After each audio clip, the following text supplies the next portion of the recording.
Assalamualaikum warahmatullahi wabarakatuh. Perkenalkan, nama saya Dwi Sunarti. Saya di sini akan menjelaskan tentang pengertian dan hakikat manusia. Hakikat berarti kebenaran atau sesuatu yang benar-benarnya dari segala sesuatu. Dapat juga dikatakan bahwa hakikat itu adalah inti dari segala sesuatu atau yang menjadi jiwa sesuatu. Kehadiran manusia tidak terlepas dari asal-usul kehidupan di alam semesta. Manusia hakikatnya adalah makhluk ciptaan Allah Subhanahu wa Ta'ala. Pada diri manusia terdapat perpaduan antara sifat ketuhanan dan sifat kemakhlukan. Dalam pandangan Islam, sebagai makhluk ciptaan Allah Subhanahu wa Ta'ala, manusia memiliki tugas tertentu dalam menjalankan kehidupan di dunia ini. Untuk menjalankan tugasnya, manusia dikaruniai akal dan pikiran oleh Allah Subhanahu wa Ta'ala. Akal dan pikiran tersebut yang akan menuntun manusia dalam menjalankan perannya. Dalam hidup di dunia, manusia diberi tugas kekhalifaan, yaitu tugas kepemimpinan wakil Allah di muka bumi. Manusia diberi di muka bumi serta mengelola dan memelihara alam. Agama Islam mengajarkan bahwa manusia memiliki dua predikat, yaitu sebagai hamba Allah, Abdullah, dan sebagai wakil Allah, Khalifatullah. Di dalam Al-Quran disebutkan fungsi dan peranan yang diberikan Allah kepada manusia, yaitu menjadi abdi Allah, menjadi saksi Allah, dan menjadi khalifah Allah. Selanjutnya, hakikat manusia dalam pandangan ilmuwan barat.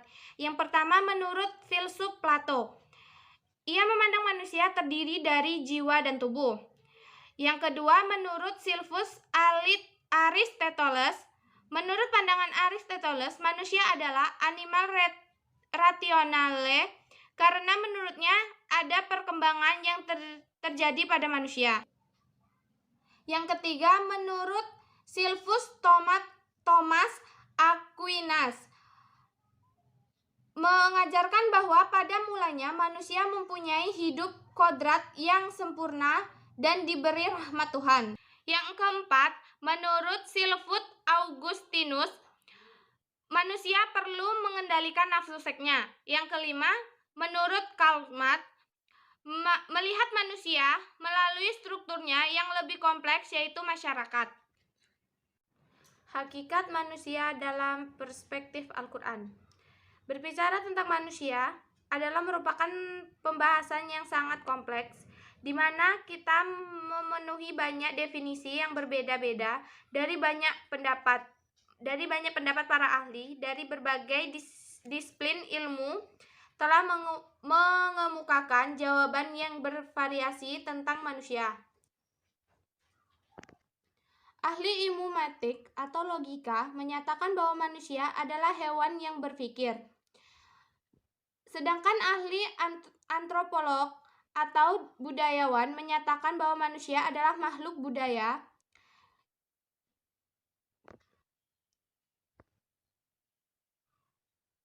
atau Homo sapiens.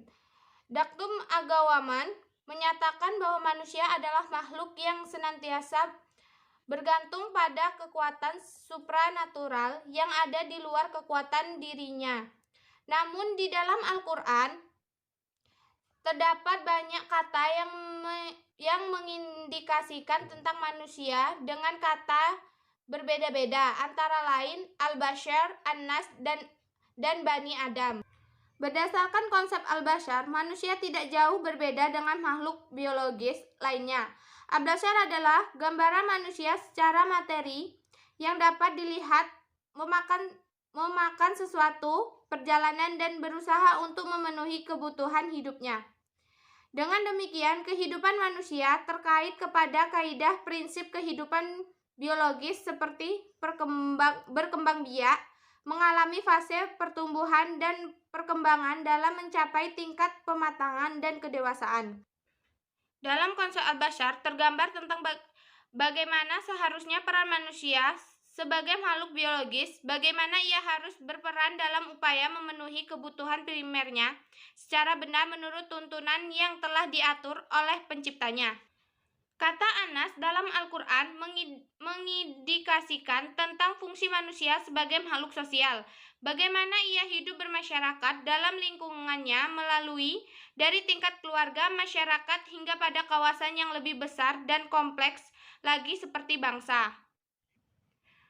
Konsep Anas mengacu pada peran manusia dalam kehidupan bermasyarakat. Manusia diarahkan agar menjadi warga sosial yang dapat memberikan manfaat bagi kehidupan masyarakat.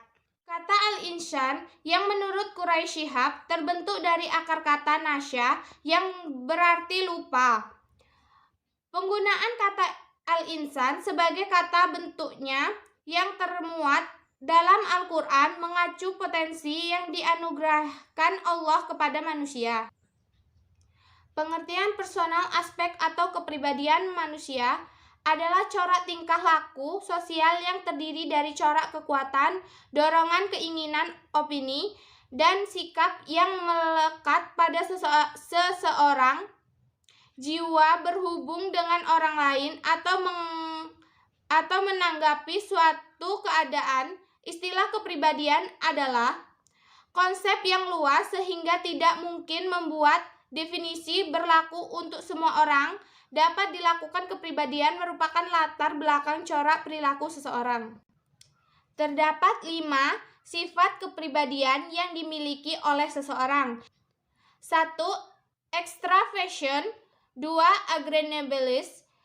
3. Conscientious. 4. Neurotic. 5. Expansions to expressions. Itulah penjelasan dari saya tentang pengertian dan hakikat manusia. Saya akhiri. Wassalamualaikum warahmatullahi wabarakatuh.